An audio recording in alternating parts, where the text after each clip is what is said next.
Jai Gurudev. Jai Gurudev Pooja ji. Jai Gurudev Digvijay So ji. we have Pooja Tolani ji with us today, and she's in Art of Living since 1999. And Yes. since then, almost she's full-time volunteering for our organization, or later she also immediately very swiftly became teacher. So we can say almost 20 years she's also Art of Living teacher, and she's been teaching Sahaj Samadhi, DSN course, VTP, Shakti Kriya, and TTC now. She's living in Canada with her husband, Bhavesh Tolani ji, who we recorded earlier. And there are so many amazing stories. This couple is serving Art of Living Foundation in Canada full time. So let's hear some more Guru stories from her today. Jai Gurudev Pooja ji. Jai Gurudev. So how did you do your first course? That by itself is a story. I was in university. I was, I think, 20 or 20, not even 21. And my mother was I like to tell people that she's a bossy Indian mother, like many of us have experienced. And so she went and registered one day the entire family for this Art of Living course. And she said, that's it, nothing doing. All of you are doing this course. And I was a little bit of a wild child at that time in college. I was going parties with my friends and out late into the night and all. Then she was like, "This girl needs some direction," and so she went and signed up all of us for the basic course at that time. And I knew that I didn't have a choice. There was no arguing my way out of this. So I said, "Dekho, karna hi hai." So I might as well make the most out of it. So I made a list of everything that I want in life. And I said, I mean, at that time in my life, so I said, I want a more pocket money. I want my curfew in the night, my deadlines to be increased from midnight past. And I want a new bag. I want new shoes. I made a list of everything. And I said to my mother, I said, sign this paper that you're going to buy me all this. Then I will come to the course.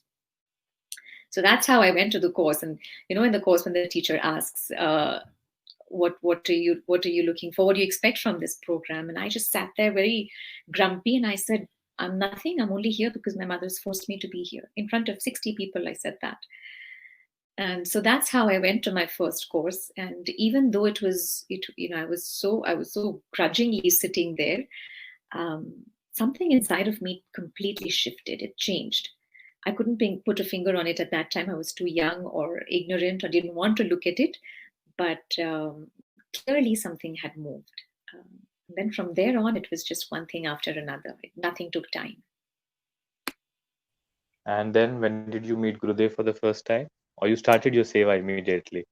I didn't actually. I would go and tell people it's boring, don't do it, and all that. And but something inside of me was clearly changing. So that when Guruji came to Bombay at that time, I was living in Bombay, and when Gurudev came there, we had this big satsang in Shanmukhananda Hall, and that was the first time I volunteered. It just looked to me like everybody that was volunteering and doing seva was having such a blast, and they had such a great relationship. And I said, I want a little bit of that.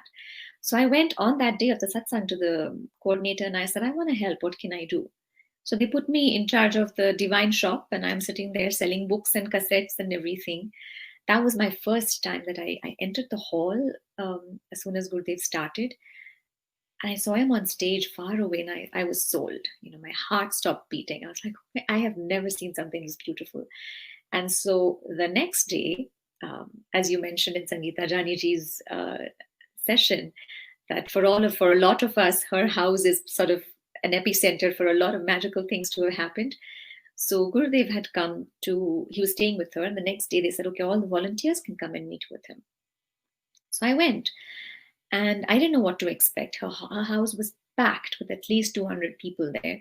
And then Gurudev comes down, walking down the stairs in white flowing robes, and he's brushing his hair with a yellow comb. And I just turned around, I looked at him, and I said, oh my God, this is by far the most beautiful thing I have seen. And yet my mind was confused because I was young and rebellious. And I'm sitting there thinking, no, this is not what a guru is supposed to be like. I mean, they are supposed to be serious and sitting there giving pravachans and all that. And this man is dancing down the stairs. But I was sold. I was like, this is something different. But the minute I saw him, I was weeping, and I couldn't. I don't know. Now when I look back, I think it was love that I had never experienced before, and I didn't know how to handle it. I didn't know how to express it, and so my body started to respond to it with my tears just uncontrollably flowing. And so when there was this darshan line that was made to go meet with him, he was tapping everybody with a flower. At that time, he was giving little hearts out to everybody as mementos. And I went, I got to him. I just put my head on his lap and I have wept and wept and wept. And he's just, patting my head. And then I look up at him, all messed up face. And I look up at him and he says, "What happened?" And I said, "Nothing." He says, "Are you happy?" I said, "Yeah." He says, "Well, why are you crying?" I said, "I have no idea why I'm crying. You tell me why I'm crying." And he just laughed and he pat my face and he said, "You just come and become a teacher." And I was so shocked. And I looked at him and I said, "What teacher? Here I am, not barely a 20-year-old girl, spoiled to the core." I said, "What teacher?" He says, "Art of living teacher." I said, "Guruji," that was the first time I called him Guruji even. And I said, "Guruji, I don't do my Kriya. I have just done the course. I don't even know what an advanced course is. My mom keeps asking me to do. How do I teach?" And he just laughed and he said, "You just come to the ashram, do an advanced course, become a teacher, and just make people's lives blossom." For me, that was it. I was like, I cannot believe that this person, this being, sees enough goodness in someone like me to be able to go and change people's lives. And so I was like, that's it. I didn't even have to make it a mission. For me, everything just fell into place in such a beautiful, effortless way where I found myself sitting at the ashram doing advanced course after advanced course and guru chasing and, being a complete devotee and enjoying it thoroughly. Every time I'd go to the ashram, I tell my dad I'm going for 1 week, I'm doing a course and coming back. And then I'd call him and say, "Dad, can you please postpone my ticket?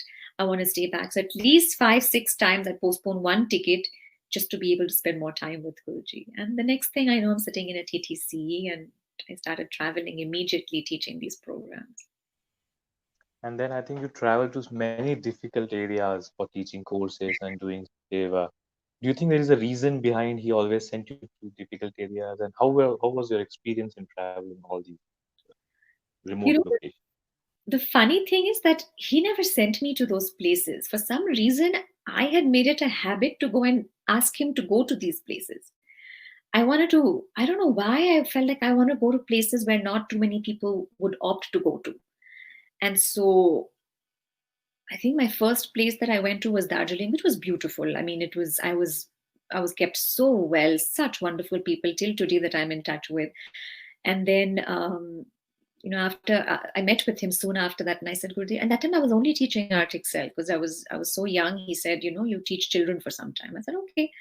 So I said, "Okay, Gurudev, they're asking me to go to Upper Assam. Should I go?" And he said, "Go." So I went there. I spent a few months there, taught back-to-back courses. Then I said, "Gurudev, you're coming to Arunachal. Should I go there?" And he said, "Yes." So I landed up in Arunachal and I didn't know anything about the place. I am from the northeast of India. My family is in Meghalaya. So I knew the terrains, but I didn't know anything about the culture or tradition or anything. And I landed up in Arunachal. And that's where, I up until then, I feel like he took care of the fact that I was such a pampered child coming from home. He kept me like that, like a princess everywhere I went. When I went to Arunachal, for me, it was like facing the real world. I had to, for the first day, I went and had dinner and I ate my food. And I'm asking the other teacher, I said, "What do I do with this plate?" It says, "Go wash it." I said, "I have to wash my plate?" And he says, "Yeah." And I'm like, "Oh, okay." Like that's how I was. That's how unprepared I was. But that was the least of the problems. I mean, the things that we saw there, the lack of vegetarian food, the lack of entertainment, the challenges that we had to face, and just understanding the various different cultures and bringing them together to a program. How many different tribes in one place, which is such a beauty. At the same time, it comes with its own complications. So dealing with all that, and then from there, I went to Nagaland. Uh, at that time, northeast of India has about 7 states, and so I was coordinating a lot of the work there. Bridget Daya was there actually, and so he was doing an amazing amount of work, but I was looking after some of it as well. And so I said to Guruji, I said, "Guruji, in all the states, work is happening except Nagaland and Mizoram." I said, "Should I go to Nagaland?" And it was known in those days for Nagaland to be very, violent. There was a lot of unrest and, so to say, militant terrorist activities. And I said, "I want to go there." And he just looks at me and he says, "Okay, go. Tell me whatever you need and just go." And in my head, I'm thinking, I don't know what I need because I don't know the place at all. And I just said, can I take Dipali with me, who's one of my closest friends and an art of living teacher now. She's the president of Art of Living France. She should be here actually doing some stories. Um, and I said, can I take her with me? And he said, yes. And both of us have just packed our bags and left for Nagaland, not knowing where we're going to stay, what we're going to eat, who we're going to meet, nothing. So I don't know, for some reason, I had started to, I wanted to go and do work for Gurudev that not too many people wanted to or were able to for some reason. The knowledge that Gurudev had given me, I thought was just too precious to not share with every part of the world. And so I decided to somehow take it to new lands and to new people, even if it was challenging to do so. So, when you went to Nagaland, I have been there for organizing yoga day and courses, so I know it's a challenging place. Uh, any memory that you remember from Nagaland where it was very tough to be there? The food is different, and the place is a little different. People sometimes they don't understand this concept of spirituality or meditation is completely uh, they don't have it. Yes. So, Um, how was your you experience working there? know, as challenging as it was, for me, Nagaland gave me a lot. Now when I look back, and yes, there were hardships, yes, there were challenges, but for me to just go through all of that was like tapa, and I began to enjoy it there at some point. Like you said, yes, we used to live at Kohima at that time where vegetarian food would come maybe once a week. And if we were lucky and we got to the market on time, we'd be able to grab some. But otherwise, they had like Kira markets, which is just they're selling insects and bugs by the kilo. Dogs were being slaughtered for meat and things like that. So it was a very challenging place, just in that sense, for us to be vegetarians and go through that. But also, like you said, to explain to people the importance of all of this, because it was a backward state at the time. I believe it's beautiful and very well advanced right now, but at that time, all of these concepts were very new to people. Survival, just the basics, food, clothes, shelter was all people were looking at. And for us to go and say, close your eyes and meditate was a challenge. Um, the sun would rise at 4 a.m., but we'd wake up with the sounds of animals being slaughtered for meat at 4 in the morning, and then markets were being shut down at 4:30 because the sun was setting. It wasn't safe to be outdoors. And so we only have that much of a window to go out and work. And then you have to be in. And we're sitting at home at the center with no electricity, sometimes, most often, no laptops in the day, no iPods, no mobile phones. And so we're sitting in candlelight and reading Bhakti Sutra. We used to travel with Walkman and little tape recorders for Kriya. We used to listen to Guruji's audio knowledge there, or read with candlelight. And so, in that sense, physically, yes, it was very, very challenging. But also, like you said, to just get through to people, like non-veg, alcohol. This was all staple. And in the middle of all of that militant activity, inter-tribe conflict, for us to be able to go and talk about peace and sense of belonging was, people would look at us like we've lost it. So yes, it was very challenging. um, I remember this one time Dipali and I were each on our bed, and we were just reading our book at night. And actually, no, we were sleeping. It was in the middle of the night. We were sleeping, and Mm. someone jumped behind me on the window and left us with start. I said, Dipali, who is this? And it was just some random person who had he was drunk and he thought this was his house, and he was coming and asking us to open the door. So it was like two girls in the night dealing with all of this, right? So, but somehow we just never felt threatened or insecure. There was always a sense of security that Gurudev will not let any harm come to us. And he truly never did. I mean, we went through people threatening us to convert to a different religion or leave the state, that they wouldn't let us do our work there, or that they would harm us or our center. But none of this would somehow scare us. That strength came to us from Gurudev. Through all of this, we felt like, um, like we were in a cocoon, like so protected. But he always takes care, no? Whenever you are doing your seva Oh, or oh my in general God. also, he always takes care. When we went to Nagaland, we didn't know where we were going to stay. Um, Deepali and I just, we mentioned to Shreya Chug, who's, Hmm. of course, everybody knows her. And she was a friend of ours. And I said, okay, we're going to Nagaland. And she says, oh, my uncle knows somebody there. You can go and stay there. We didn't know who this man was. We didn't know where he stayed. We had no address. We were just told that someone will be at the station to pick you up. The Hmm. two of us have taken from Bombay. We have taken, I don't know how many days to travel to Nagaland. We went Hmm. from Bombay a few days by train because, foundation would pay for our tickets. So we're like, we won't take flights, we'll save the money. So we would Hmm. take trains from Bombay to Calcutta, and then from Calcutta to Guwahati, and then from Guwahati to Dimapur, and then take a taxi to Kohima, all of this.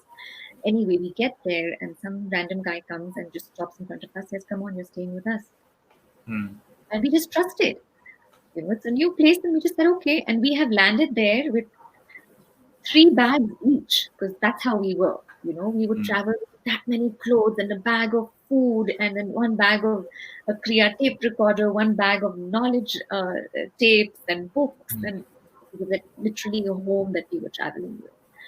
And so we take all of that, we land up in this guy's house who happens to be an ex politician, a well known figure there, a local.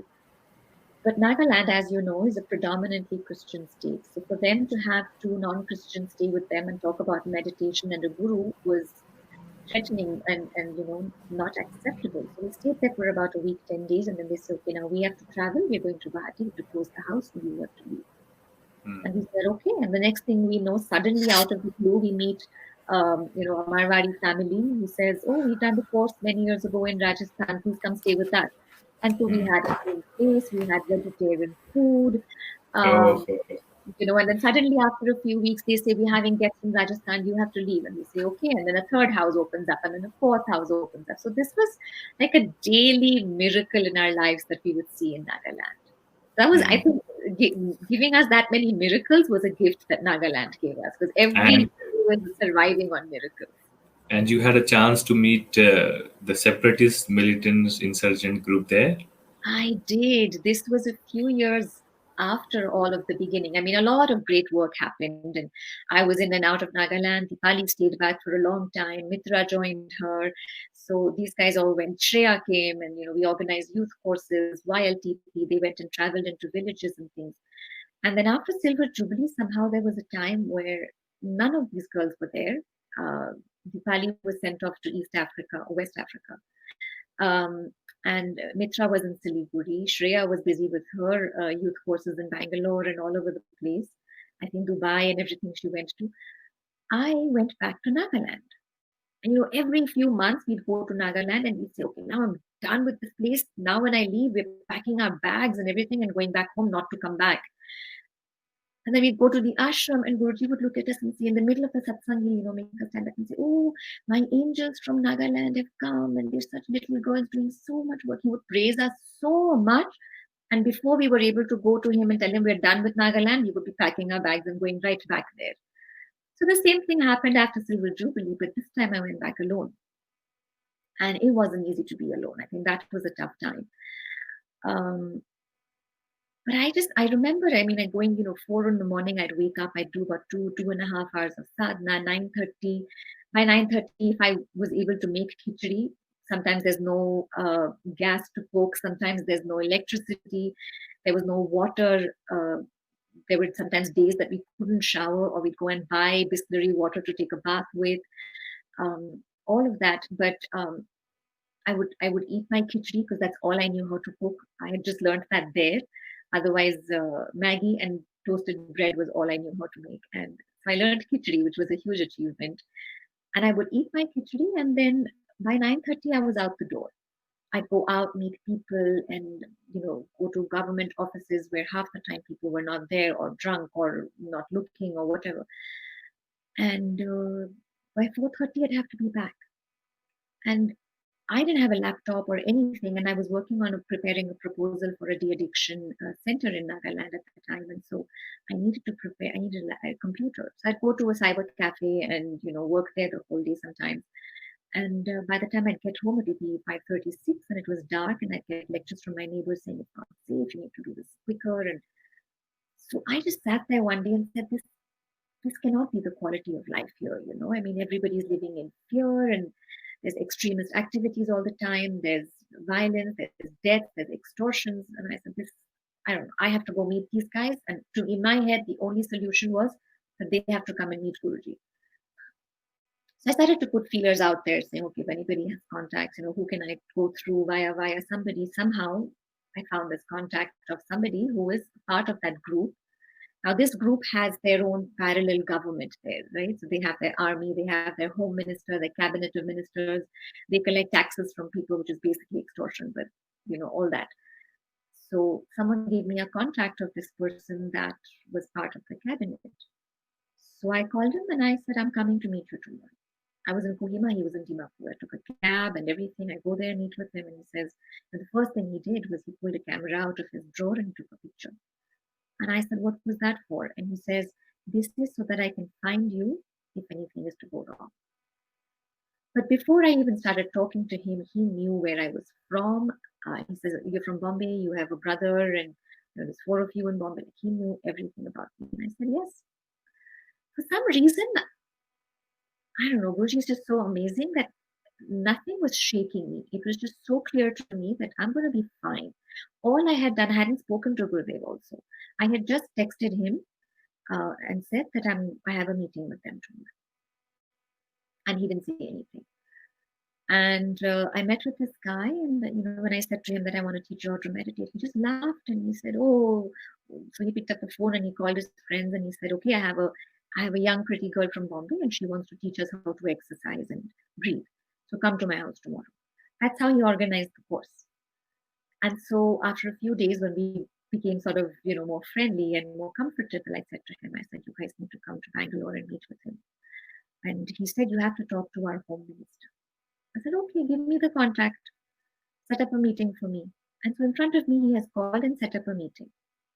And he gave me the address. So I go back home next day. I'm like, preparing. And I again texted somebody who was with Gurudev. And I said, "Please tell Guruji that tomorrow I have this meeting. And I want to bring them to Guruji. That's all." So the next morning I wake up and I go down and I tell the rickshaw guy, I said, "This is the address I want to go to." He just looked at me and said, "No, I'm not going there." So, 3, 4 people said no. Finally, one guy said, "I'll take you to the village, but I won't take you in beyond that. I won't take you to the house." I said, "Okay."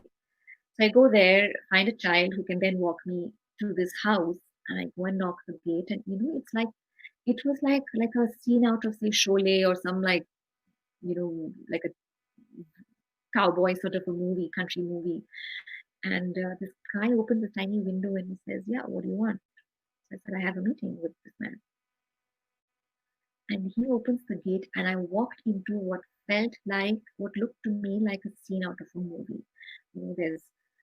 It was a huge compound with a house at the back, and there's people.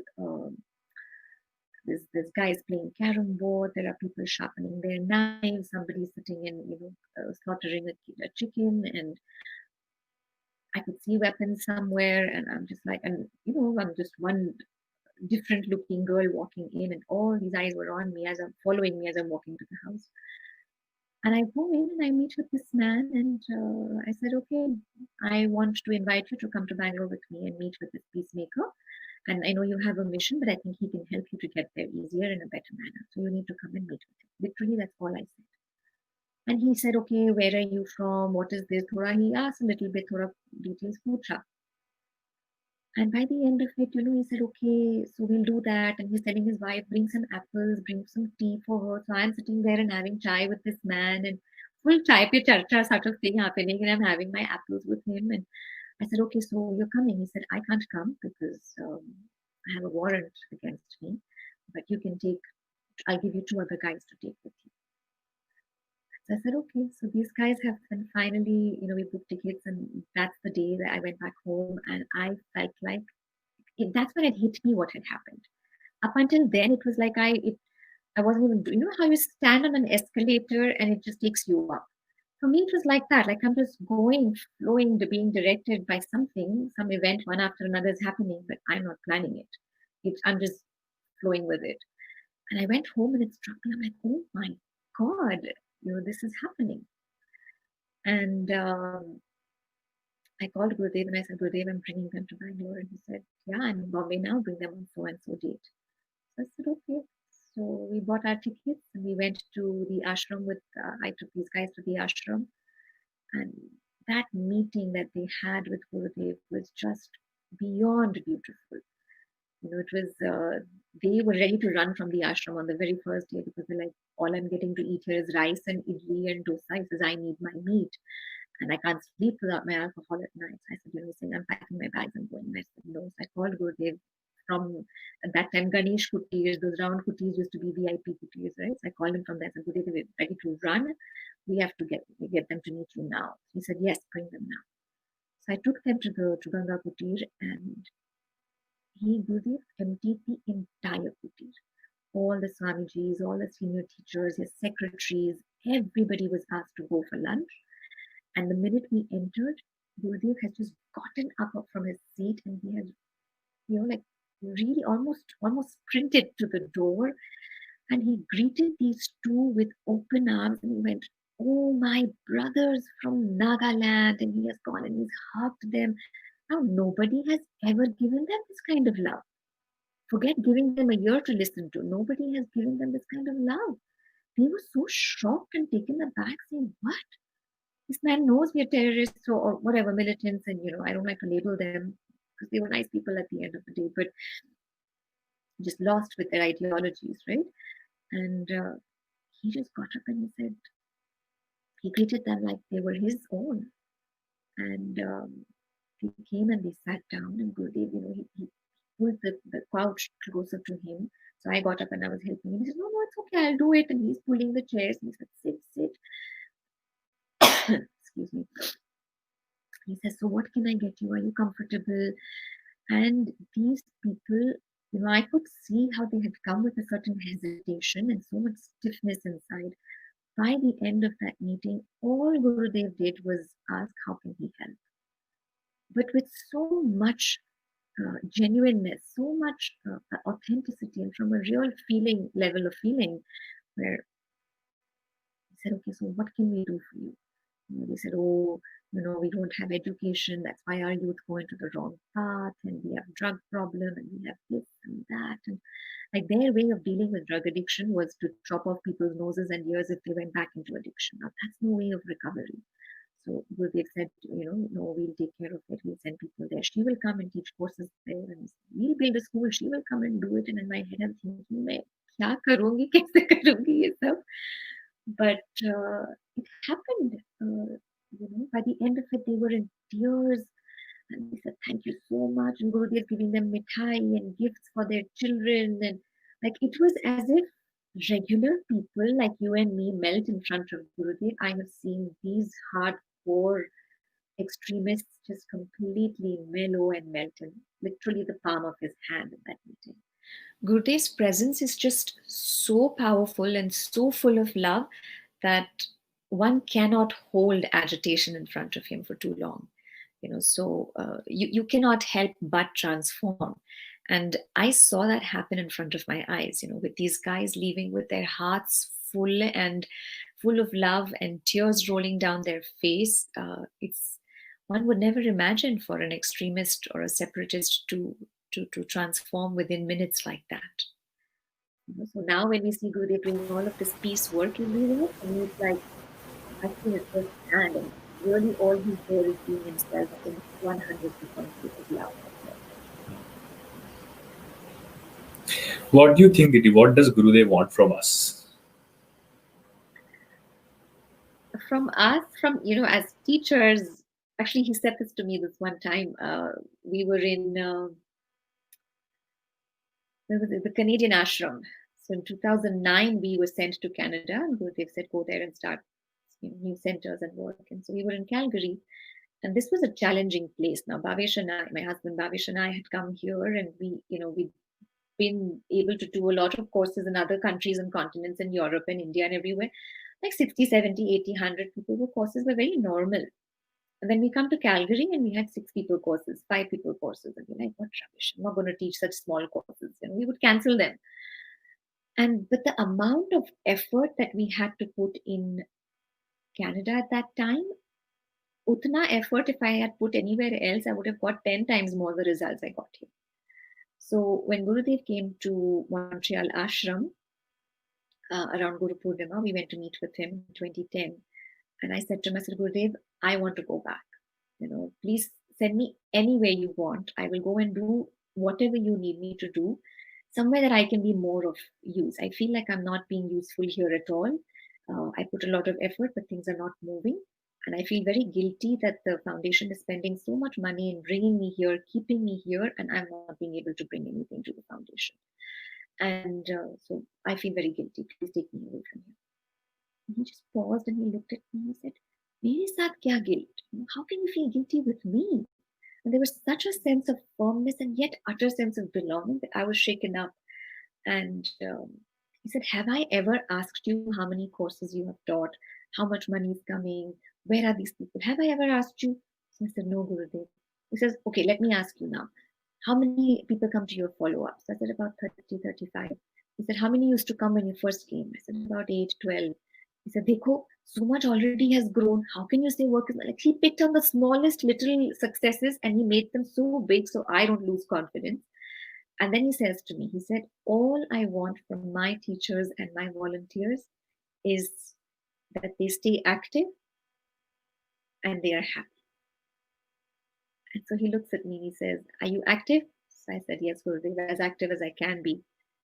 And he said, are you happy? And that moment I decided yes. And I said, yes. And I'm telling you that after that visit, when I went back to Calgary, I said to Bhavesh, I said, the one thing that my guru wants from me is for me to be happy. And that's the one thing I'm not giving him. Now courses happen, don't happen, people come, don't come is not my concern. My only utmost priority is to stay happy. And the minute my mindset changed, everything around us began to happen. Courses were happening huge, back to back. New cities were opening up. New teachers were coming in. Like it was the most flourishing time for us there. I think all he wants for us is to be happy and active. And what do you think is the role of a teacher then? I think the role of a teacher is to just be available, just be there. That's literally the easiest job to do. There was this many years ago, actually. I think I had just become a teacher. It must have been my first year of teaching or something. And we were in Shakti Kutir at that time. It was this one afternoon, and there was not too many. There was just Gurudev. There was this one other teacher who I had done a few courses with, and her friend.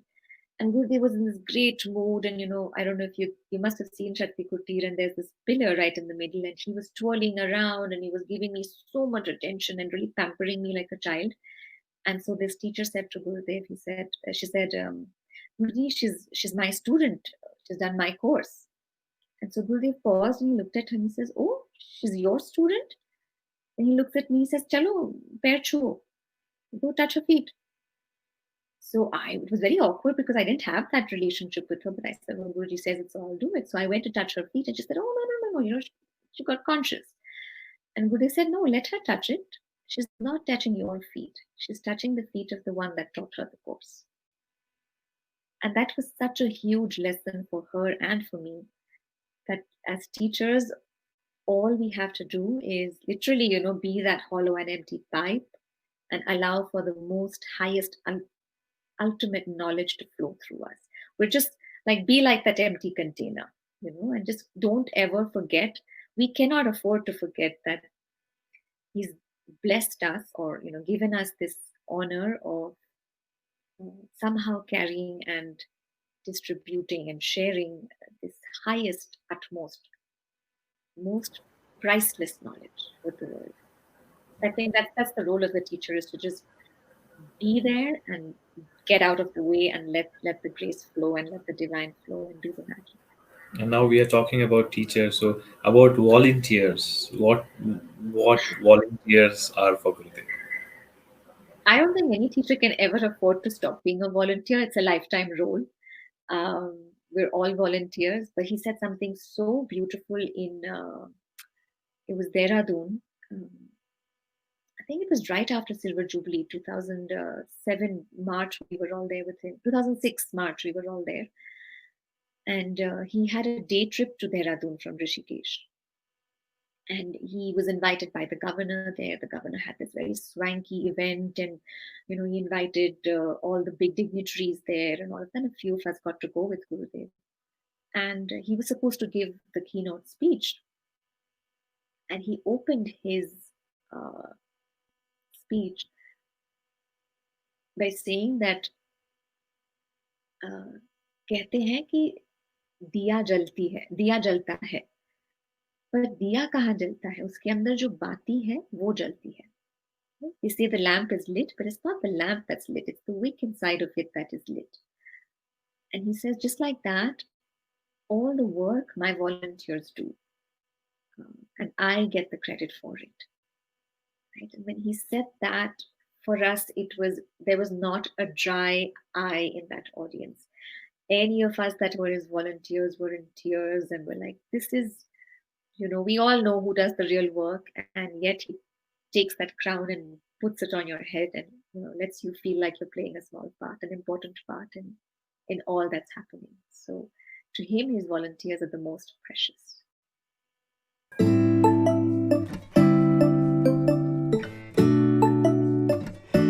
Against foreign invaders and cancer, everything from HIV infection to the common cold.